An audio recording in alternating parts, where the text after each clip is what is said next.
Hello everyone and welcome back to the Nerd Den here once again, and in today's video I am going to be talking about some very exciting Doctor Who Whoniverse news.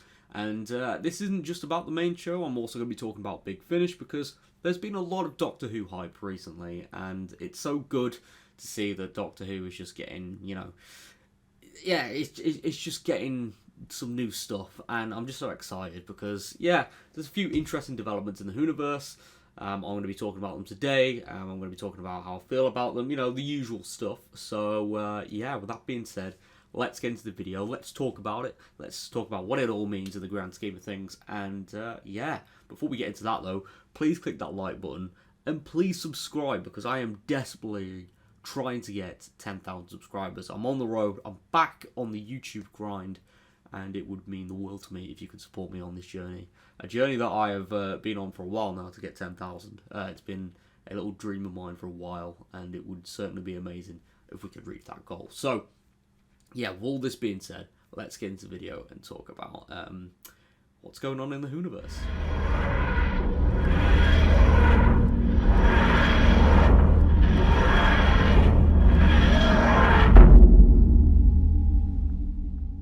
Okay, so the first thing is actually coming from Walmart, and this is kind of a big thing because it seems like they've leaked the next Doctor Who villain, the next Doctor Who villain to return, to be exact. Now, if you go on their website, they've got the official Doctor Who 4th Doctor Guardian of Chaos t-shirt, which was very interesting because the Guardian of Chaos, oh, he looks a bit familiar. Oh, that's the Black Guardian. What?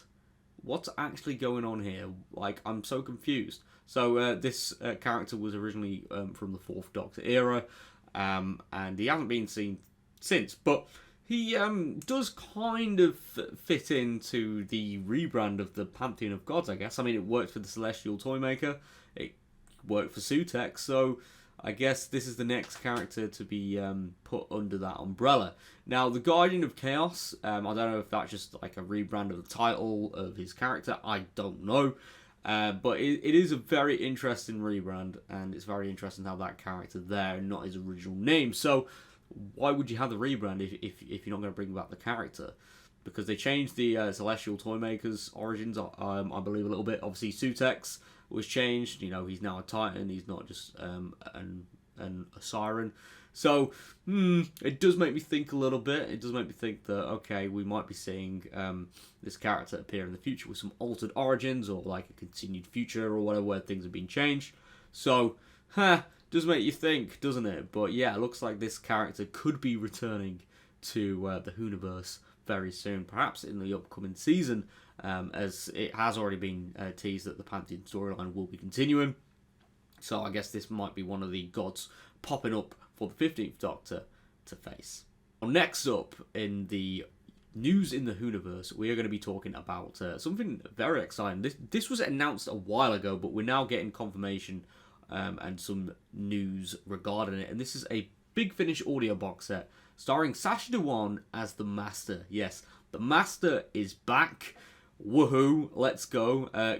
From the world of Doctor Who, Call Me Master, Inner Demons has officially been announced, and this is Sacha's debut in the Big Finish world of Doctor Who. So yeah, just look at him, it looks absolutely fantastic. And we're going to be looking through the synopsises for the 3 episodes that are part of his first box set, because it does kind of allude to a bigger mystery for this incarnation of the Master, one which I didn't even realise was a mystery, but it certainly does poke fun at some fan theories, so let's get into it. So, Master of Disguise, Disarray and Disorder, the Master has always enjoyed creating chaos, but this incarnation revels in it more than most. A new Master is unleashed upon the universe, and he is taking his time and pleasure in finding out exactly who he is.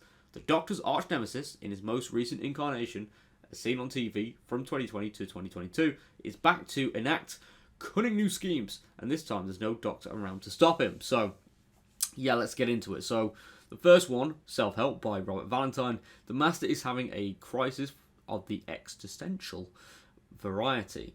While he may have a classic diabolical scream on the go, the dastardly Time Lord's latest incarnation isn't quite feeling himself. In fact, he's not even sure who he is anymore.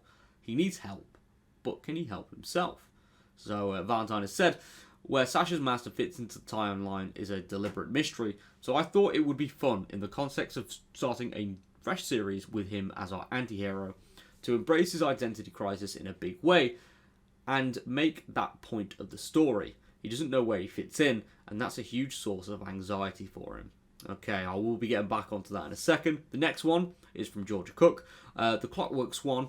Opening night is approaching for the latest presentation at a cultural theme park, Historica, Dramica, Earthset, Whodunit, The Clockwork Swan, but the cast and crew are being murdered.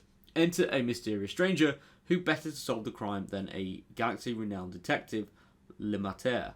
Only Le Mater isn't all he seems. So, Cook has said, the Masters has such wonderful history of putting on personas and adopting monsters and different costumes.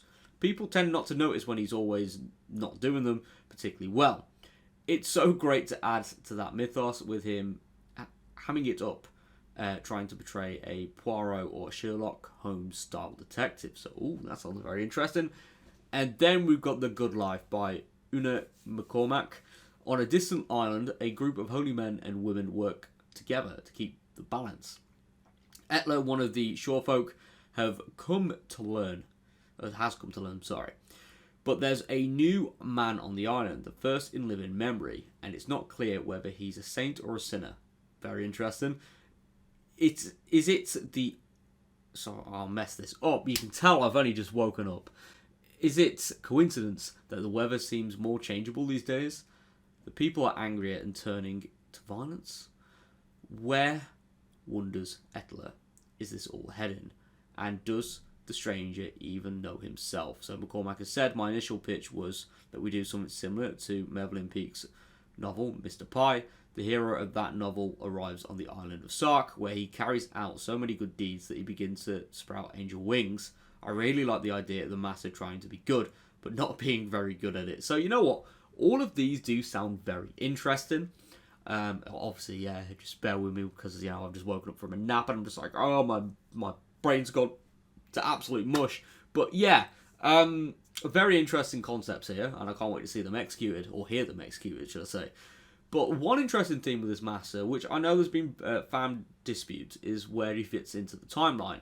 There's people saying that he becomes before Missy or after Missy.